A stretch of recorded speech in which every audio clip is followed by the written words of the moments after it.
¿Quién puede perdonar los pecados?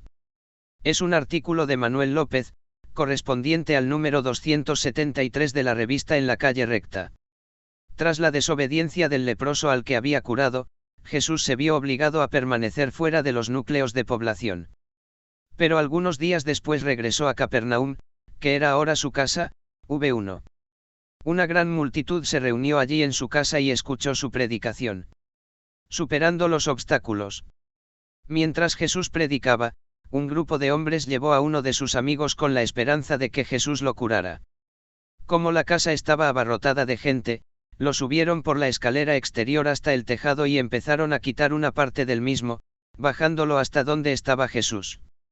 Una de las lecciones que aprendemos del pasaje es que la fe tiene que ver nada con individuos, es personal. El protagonismo lo configuran 4 hombres sanos y uno paralítico, que necesitaba más urgentemente el perdón de sus pecados, que su sanación.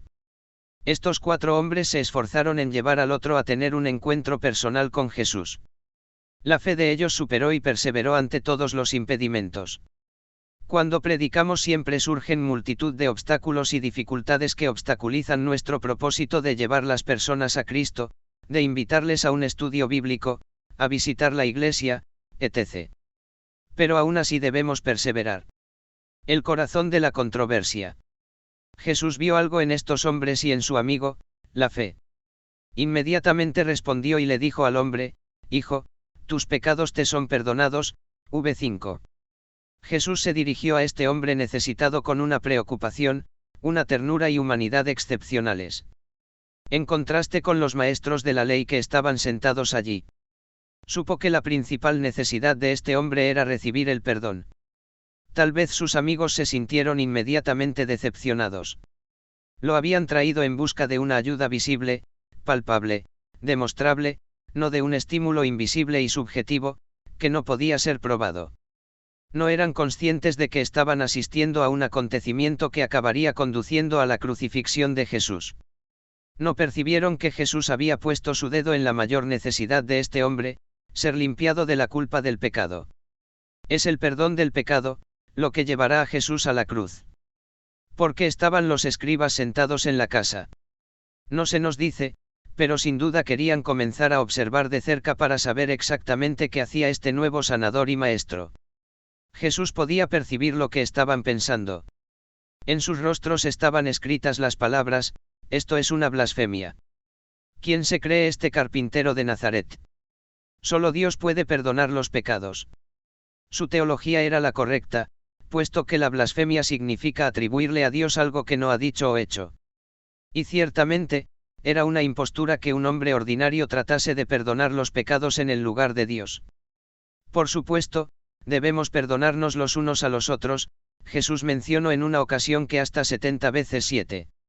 El Salmo 51 nos muestra que el perdón, lavar, limpiar, purgar, borrar, es obra solo de Dios, y era él a quien David oraba: ten piedad de mí, oh Dios, conforme a tu misericordia, conforme a la multitud de tus piedades borra mis rebeliones. 2 Lávame más y más de mi maldad, y límpiame de mi pecado. 7 Purifícame con hisopo, y seré limpio; lávame, y seré más blanco que la nieve. Asimismo, Salomón, en su oración de dedicación del templo en 1 Reyes 8, 50,51, pidió muchas veces a Dios que perdonara. En nuestro pasaje actual, los escribas no concluyeron que el Señor Jesús era Dios manifestado en la carne, siendo esa la razón por la cual tenía potestad para perdonar los pecados. Pero al contrario, este hombre, dicen ellos, afirma poder perdonar los pecados, por lo tanto, debe ser un blasfemo. Aunque quizás, si afirmaba tener autoridad para perdonar pecados, debía ser necesariamente Dios mismo. Pero eso era imposible para ellos. El corazón del debate y la controversia entre Jesús y los líderes religiosos giraba en torno al carácter y la personalidad de Dios. Ellos decían: Dios no puede venir a nosotros así y hacer estas cosas. ¿Qué es más fácil? Acusaban a Jesús de blasfemia.